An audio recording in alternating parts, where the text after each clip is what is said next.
Seru ahli UMNO undi DAP dilabel sebagai kafir. Ahli Majlis Tertinggi UMNO Datuk Seri Ahmad Maslan berkata tindakan memuat naik gambarnya yang diconteng seumpama khinzir bersama tulisan kafir sebagai sangat melampau. Saya sebenarnya banyak kali dikecam sebelum ini di media sosial, tetapi tak pernah saya membuat laporan polis, dan saya juga pada kali ini tidak meminta sesiapa membuat laporan. Walau bagaimanapun atas kehendak mereka sendiri, mereka membuat laporan polis kerana terlampau sangat yang dilakukan mengubah muka saya khinzir dan menulis perkataan kafir di atas muka itu. Hanya kerana saya membuat satu kenyataan hasil daripada pertanyaan pihak media pada Jumaat lalu, katanya di Petik Media. Beliau berharap pihak polis dan Suruhanjaya Komunikasi dan Multimedia Malaysia SKMM mengambil tindakan terhadap individu yang tidak bertanggungjawab membuat tuduhan jelek dengan mendakwa dirinya kafir. Saya kira pihak polis tentunya akan menyiasat perkara itu dan laporan terhadap SKMM telah dibuat mengenai pemilik akaun berkaitan sama ada ia akaun palsu atau tidak. Tentu ada pengendalinya atau organisasi tertentu. Saya harap ia diambil tindakan oleh polis dan SKMM. Saya tak mahu menyalahkan sesiapa, tetapi benda yang tak baik itu perlu dihentikan. Ia boleh berlaku kepada saya, maka ia juga boleh berlaku kepada orang lain. Kita mahukan keharmonian dalam berpolitik di negara kita, tegasnya. Menurut Ahmad, seseorang tidak boleh mengkafirkan dirinya hanya kerana meminta ahli UMNO menyokong DAP atas nama gabungan parti yang berada dalam kerajaan perpaduan. Ahli Parlimen Pontian itu menganggap tindakan yang dilakukan oleh pihak berkenaan juga melambangkan kerendahan ilmu mereka. Beliau mengingatkan bahawa Presiden PAS Tan Sri Abdul Hadi Awang dan Presiden Bersatu Tan Sri Mahyadi Mat Yassin juga pernah sepentas dengan DAP. Saya pernah memaklumkan bahawa PAS pernah bersama DAP ketika gabungan Pakatan Rakyat sebelum ini. Parti Bersatu juga pernah bersama DAP dan Presiden PAS pernah menyebut undi calon DAP. Presiden Bersatu juga meminta undi calon DAP, tetapi kami tidak pernah mengkafirkan mereka, bidasnya.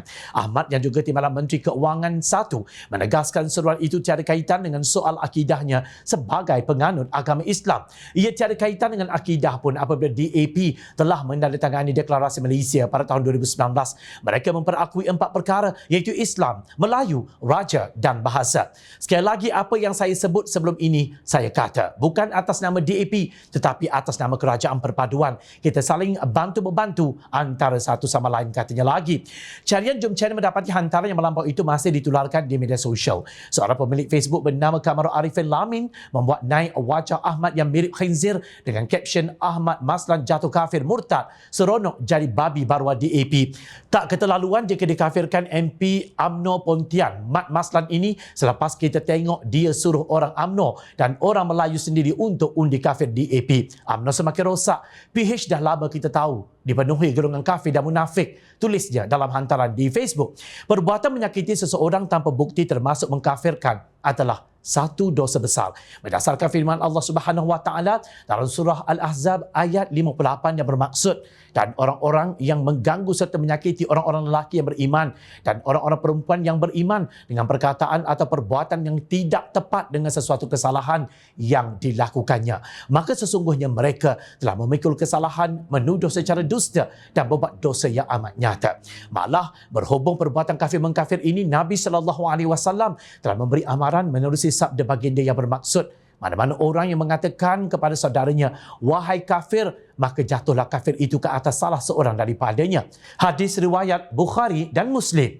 Maknanya, berdasarkan hadis sahih, sesiapa yang mengkafirkan orang yang tidak kafir, maka hukumnya kafir tersebut akan jatuh kepadanya. Justru berhati-hatilah apabila mengeluarkan kenyataan mengkafirkan pihak lain hanya kerana perbezaan fikrah politik dan kebencian yang melampau.